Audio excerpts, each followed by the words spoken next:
Good day, lords and ladies, and welcome to Mountain Blade Warband Floris mod with me, Cornish-Knight. Now, this is a game developed by Taleworlds Entertainment, and to be honest, it's one of my most beloved RPGs I've ever played. I love this game; it's fantastic. This is basically played with a mod to basically add some more depth to some of the things, like some of the more diplomacy and stuff like that. But on the whole, this game, the vanilla game, is fantastic. I really love it. Let's start a new game, shall we? Here we go. You hear about Calradia, a land torn between rival sovereignties battling each other for supremacy, a haven for knights, mercenaries, cutthroats and adventurers, all willing to risk their lives in the pursuit of fortune, power and glory. In this land, which holds great dangers and even greater opportunities, you believe that you may leave your past behind and start a new life. You feel that finally you hold the key to your own destiny in your hands, free to choose as you will, and that whatever course you take, great adventures will await you. Right, and basically this is basically the Floris mod options are taking over. The vanilla one isn't quite like this. Now, this is basically like a hardcore realistic RPG, so everything that you do, like your backgrounds, everything basically has an effect. So we're going to go for a slightly more challenging campaign. So I'm going to play as a female character, which is going to basically have some starting effects. Trust me, if you play it realistically with the settings on, playing as a woman in this game sets you with difficulties. Here are our attributes: strength, agility, intelligence and charisma.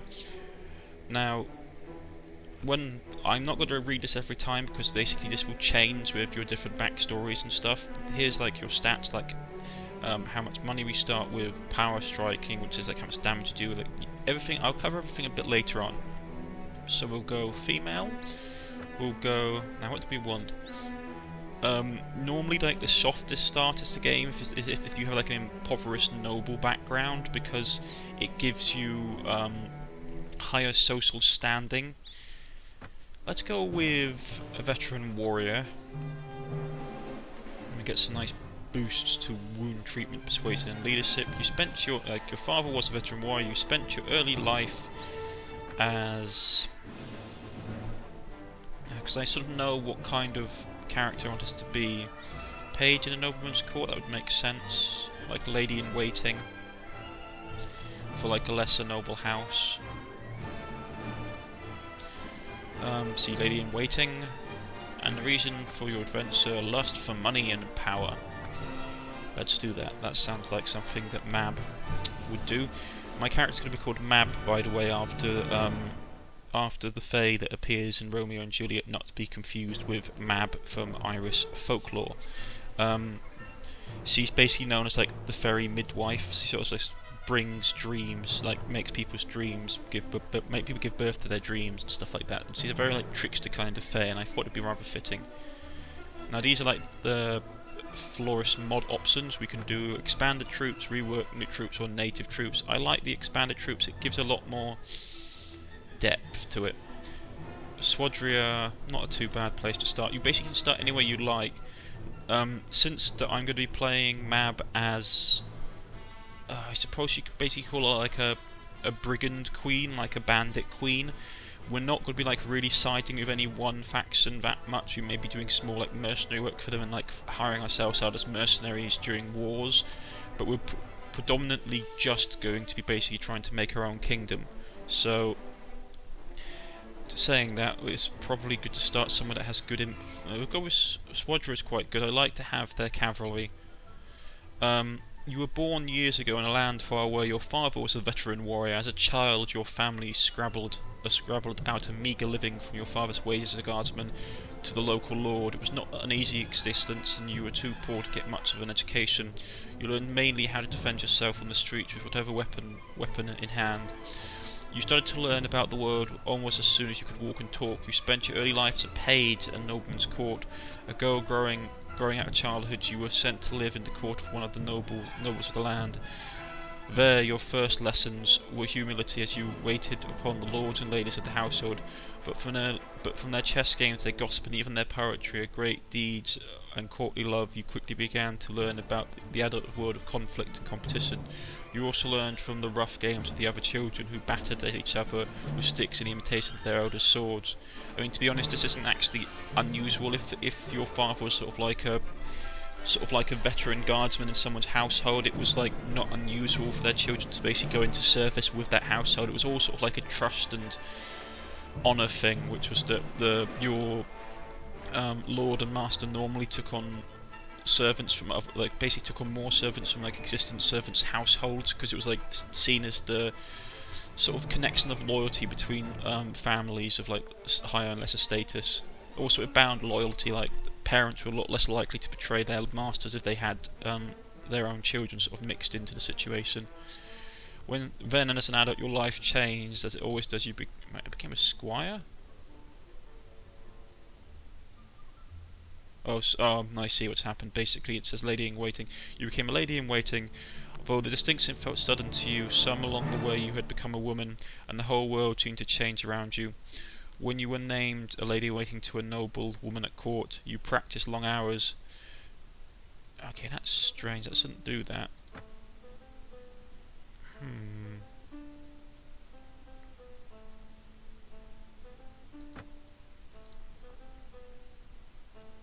Okay, now that's obviously something's gone wrong there, because normally the lady in waiting thing is different.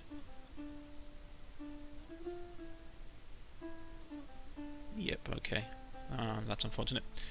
We have to skip that part, because that seems to be stuck on the squire section. But as soon as everything changed and you decided to strike out on your own as an adventurer, what made you take this decision was a lust for money and power. Only you know exactly what caused you to give up your old life and become an adventurer. To everyone else, it is clear you are now motivated solely by personal gain. You want to be rich, powerful, and respected, feared. You want to be the one whom others hurry to obey. You want people to know your name and tremble whenever it is spoken. You want everything, and you won't let anyone stop you from having it.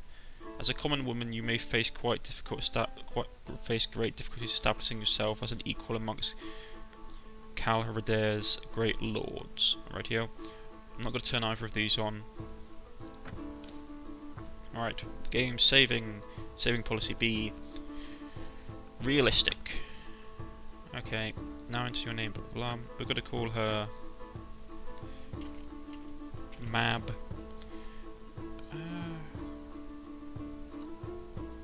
What should we call her? Raven-haired? Mab. Let's go with Mab Blackheart. No, Blackheart is it?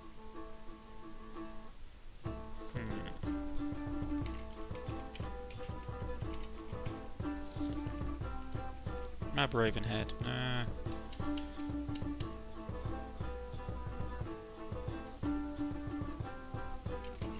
There we go. Mab Ravenheart.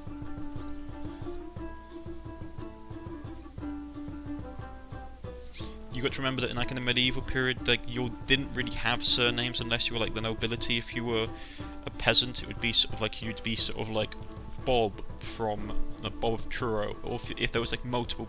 It basically works as if you actually lived in Truro, it would be like Bob the blacksmith or Bob the labourer, and then to distinguish if they had like multiple Bobs. And if you were outside of Truro, you would be Bob of Truro. Mab Ravenheart. Let's go with that. Yes, fine. Right, so these are our skills and attributes. As you can see, strength, every point adds +1 to your hit points. The following skills cannot be developed beyond 1/3 of your strength. Iron Flesh, Power Strike, Power Throw. Basically, this strength delivers to basically like core melee mechanics. Agility, each point given to you 5 weapon points slightly increases your movement speed. This is like all like skill based stuff, like your agility. Intelligence is sort of like pathfinding, treating wounds, and sort of like intellectual based stuff. And charisma is how you interact with people and how you sort of do trade and leadership and prison management. Proficiency is basically how fast. Basically, having a proficiency in a particular weapon means that you can swing it faster and harder and do more damage. So I'm going to put a couple of points into strength, because I believe strength is really important in this game. Intelligence is really good because it also ups your skill points. Now leadership, I might just go intelligence, yeah, I might just do that. And so we've got 9 points to spend. I'm going to pop another one into Iron Flesh so it gets a bit more health. Another one into Iron Strike, actually wait, Weapon Mastery, Shield, Athletics. I'm going to be on a horse mostly, so it's not a huge problem. Horse Archery, looting, foraging. Foraging is quite a good one actually to have, because in this game you run out of food and you can die. Allows the party to forage for 5 food per skill level. Campsites, raiding, and increase ranging, foraging range. Party skill maximum of 10.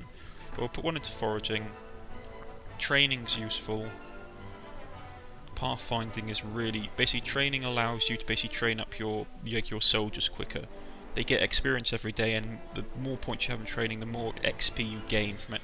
Pathfinding is really useful because it allows us to travel faster over terrain. Spotting is useful as well. As is, I want surgery though. I can't undo it. I can undo it, but it's going to basically be everything gets reset, which is a pain. Actually, I might just do that. We'll do that for now. Do that. More loot, because I'm basically going to be doing a lot of looting. Training is really important. Pathfinding. Now, where is this particular skill? Surgery. Each point to use the skill gives you a 4% chance that mortally struck party members will be wounded rather than killed. This is one I really like to have because it means that your party keeps going a lot further. Leadership is really important. Every point increases the maximum number of troops you can have. Command by 5 increases your party morale and reduces troop wages by 5%. That is something I want. I'm also going to take the very basic one of prison management, so it means we can basically capture people and sell them as slaves. I'm not a nice person. Right. I'm going to put one-handed as these two. One-handed and polearm are the ones that I like doing with cavalry builds, because basically I'm going to be a raider, so I'm going to be on horseback. Most of my people are going to be on horseback. So I'm going to go... What do I want to give her? Crossbows perhaps? Having basic crossbows is quite useful. Or maybe I just get a jump and give myself one-handed stuff right off the bat. That's probably going to be a good idea. I've limited myself already. That's going to take more points than I have available, so I'm just going to pop that up. Here we go, Mab Ravenheart. Sue will become the Raven-hearted queen once we become our own kingdom. Now, what does she look like? Let's just do a bit of randomization. I won't lie, the faces in this game don't look fantastic, but the system is relatively old, so you can't really blame them. Seriously, I got a bow to start off with. Let's change her hair. I don't mind that. No, it's called Raven-haired. Oh, she was Raven-hearted.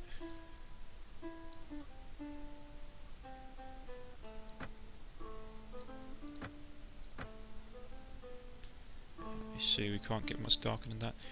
I don't mind that colour actually, to be honest.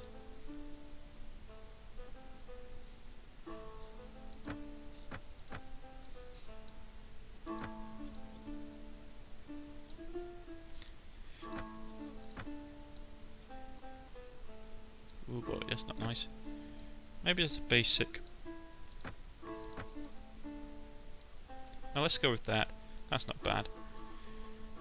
You can spend a very long time basically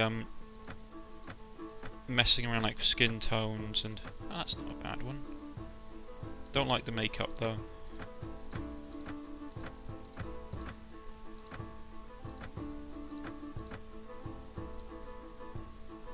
Maybe that one, that has a nice feel to it. Yeah, there we go. We could change her hair colour a bit if we wanted to. Yeah, let's go with that. You come by caravan through the heartland of Calredare. Green suits of wheat, barley and oats are beginning to push through the dark soil and rolling hills. On the lower slopes of the snow-capped mountains, herds of cattle and sheep are grazing on the springing grass. Occasionally too you catch sight of one of the great war horses that are the pride of the Swadrian nobility. The land here is rich, but troubled, as the occasional burnt-out farm bears witness. You keep a wide berth of the forest where desperate men take refuge, and at some relief when you crest the ridge and catch sight of the great port of Parven, its rooftops made golden by the last rays of the setting sun. You are exhausted by the time you find the inn in Parven, and fall asleep quickly. However, you wake before dawn and are eager to explore your surroundings. You venture out onto the streets, which are still deserted. All of a sudden, you hear the sounds you hear a sound that stands the hairs of your neck on end. The sound of a sword sliding out of its scabbard.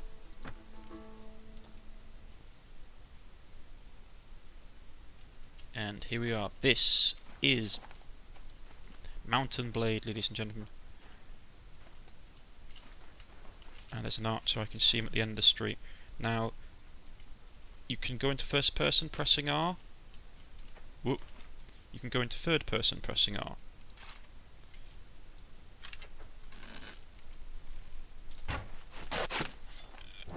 This is going to be interesting. He's rather heavily armoured. We've got to jump him. Back, devil. Oh, take that. I want to grab his equipment if I can. Take his stuff. Actually, he was relatively tough. That reminds me, before the bloke turns up and spoils this, because a summoner jumps in, I'm going to just set the difficulty. Now, we've got to set it to a nice, juicy battle size of 150 perhaps? That's like the maximum people that can up. Let's make it 120 like that. AI, combat, average, damage to friends, damage to players. We're basically playing on 70... Let's make it 150. And we'll make by mouse button.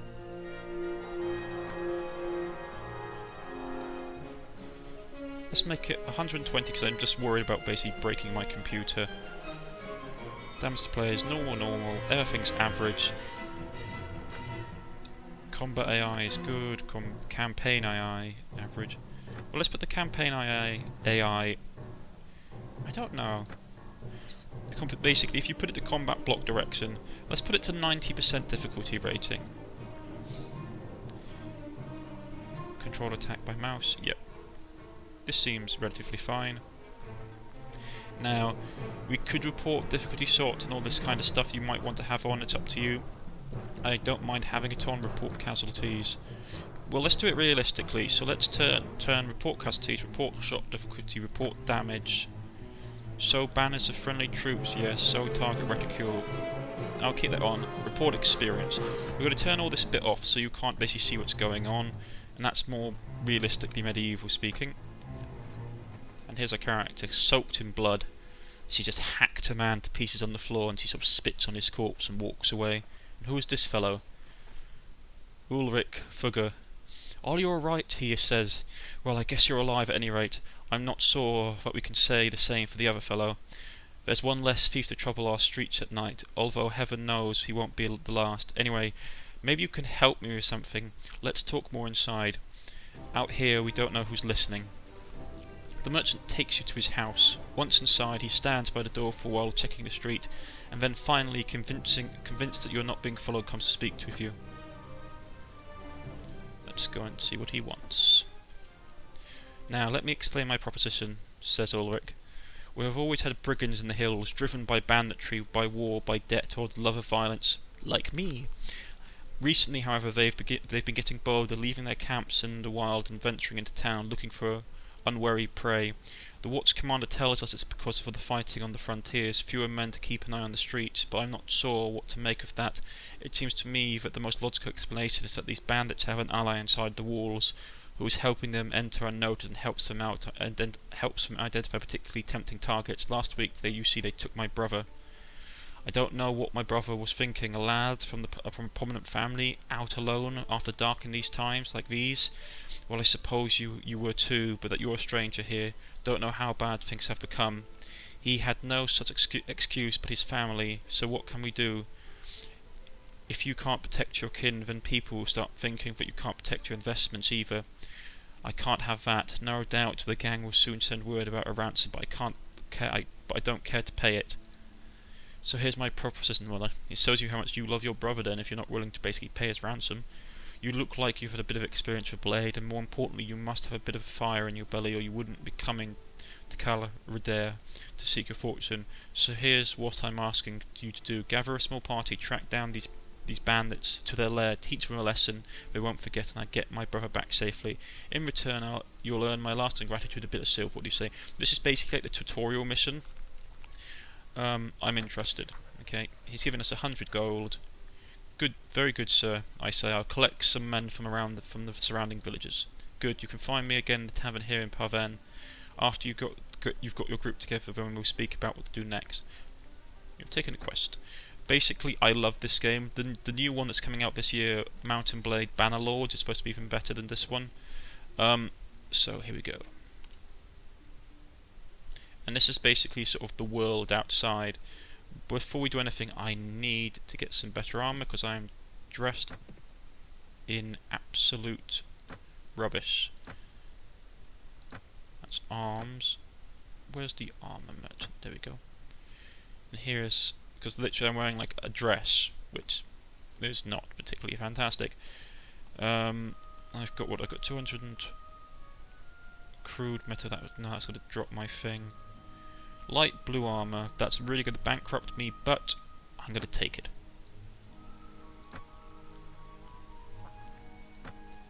I don't like the hat.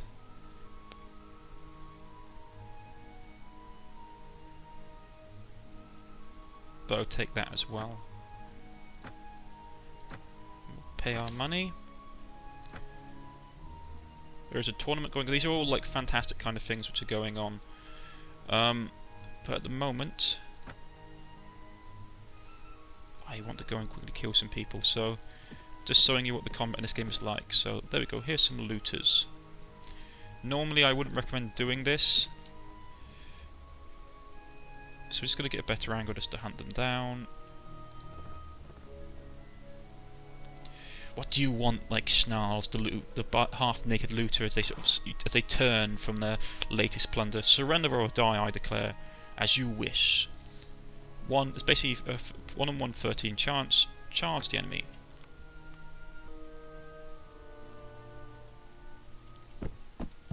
And here it is. This is Mountain Blade in its finest. Let's try and get to a nice... Oh, this is really, really rough ground.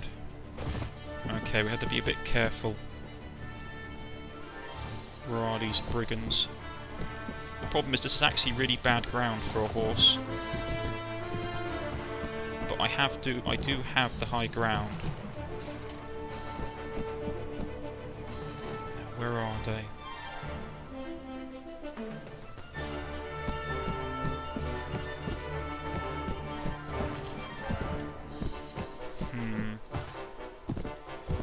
We are manhunting this day. There they are.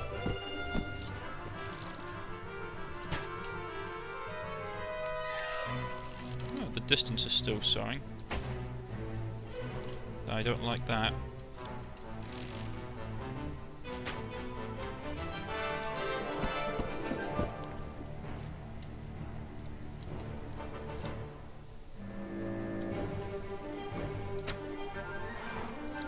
There's a lot of them. This is not fun. This is not a good idea. I was hoping I could have killed them off, some of them, by now.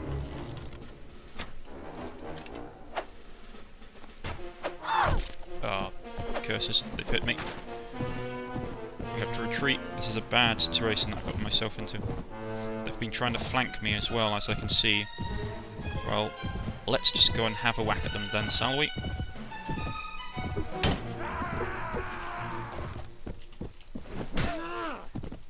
Have at thee, sir.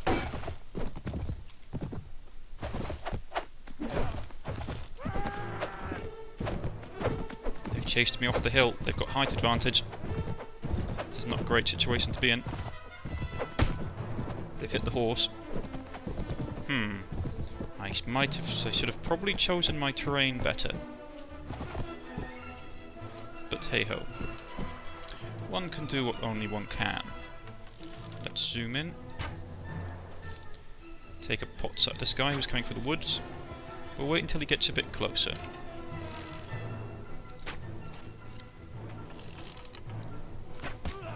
Ooh, got him in the gut. Man, they keep on throwing stones at me. The shield hit the back of the shield. Okay. We need to find a bit more open terrain to fight in, otherwise they're going to have a sort of really nasty disadvantage.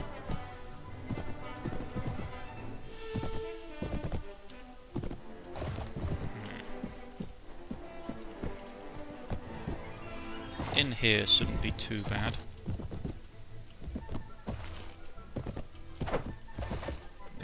There's too many of them. They're all ganging up.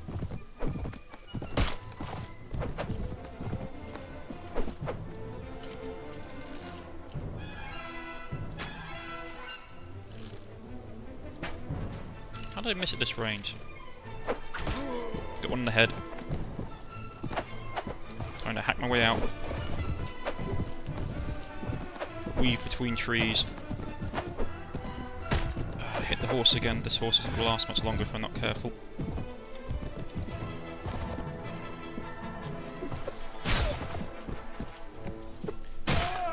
Ooh, I stabbed him through the chest.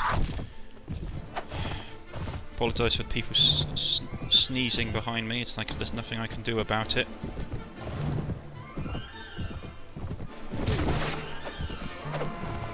I think I missed that attack. Come down in here and fight me like men, or die like cowards.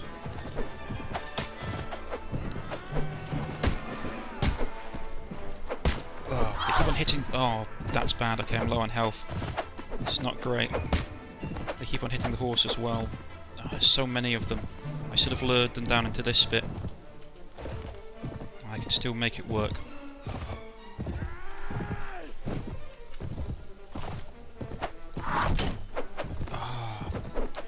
Stupid stone throwers.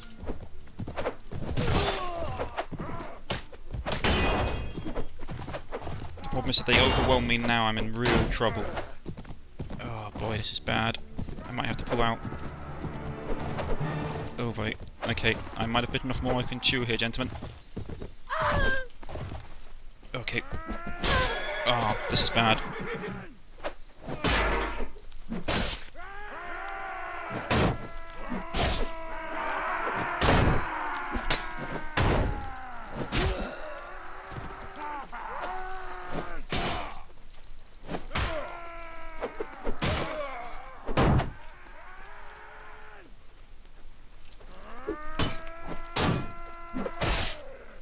Come on.